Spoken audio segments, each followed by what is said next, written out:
Hey guys, क्या चल रहा है?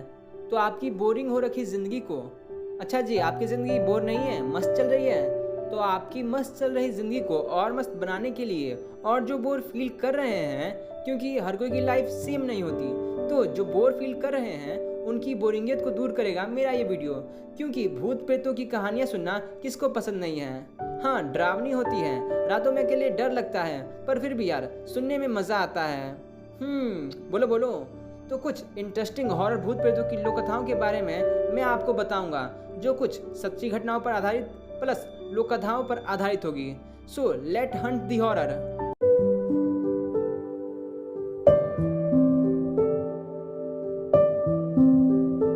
द क्राइंग बेबी, जिसे आप विकिपीडिया पर द क्राइंग बॉय के नाम से सर्च करके पढ़ सकते हैं, जो कि इटालियन पेंटर जियोवानी ब्रेगोलिन द्वारा बनाया गया था।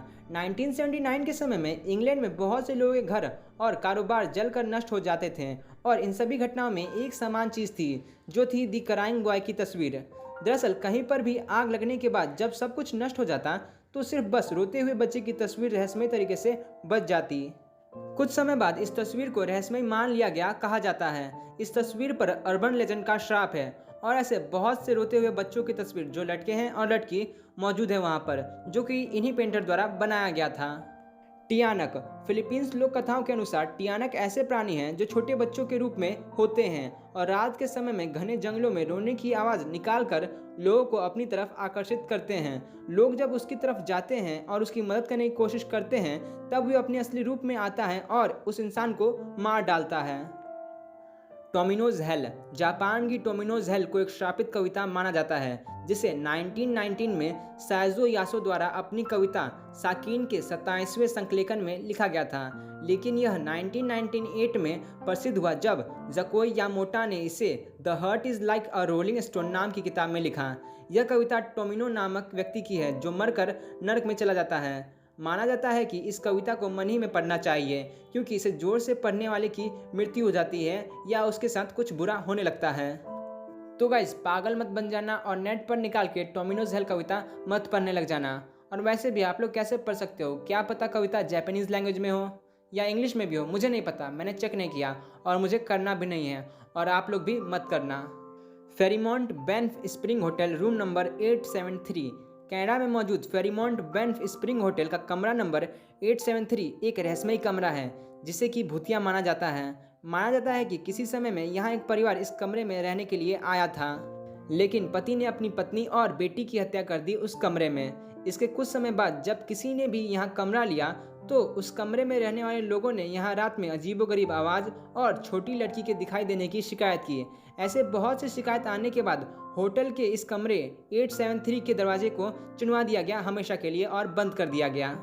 वैसे क्या आपको पता है, मैं शाम और रात के बीच जो कि 7 बज रहे हैं, तब अकेले बरामदे में बैठकर ये लिख रहा हूँ, और बारिश का मौसम है और अंदर कमरे से मस्त मस्त रेनैन गाना बज रहे हैं, और मैं ज़बरदस्त तरीके से डरा हुआ हूँ। वैसे मैं डरा नहीं हूँ, बस थोड़ा घबराया हूँ। कम ऑन ब्रो, डरावनी चीज़ सुनकर हम सब डर जाते हैं। खैर, मैं तो अकेले स्क्रिप्ट देख कर लिख रहा हूँ, जहाँ पे भूतों के फिगर भी हैं। अरे फिगर मतलब वो सब नहीं, मतलब भूतों के पिक्चर्स भी है डरावने वाले हैं। तो मेरा डरने का तो नहीं, पर हाँ घबराने का हक ज़रूर बनता है।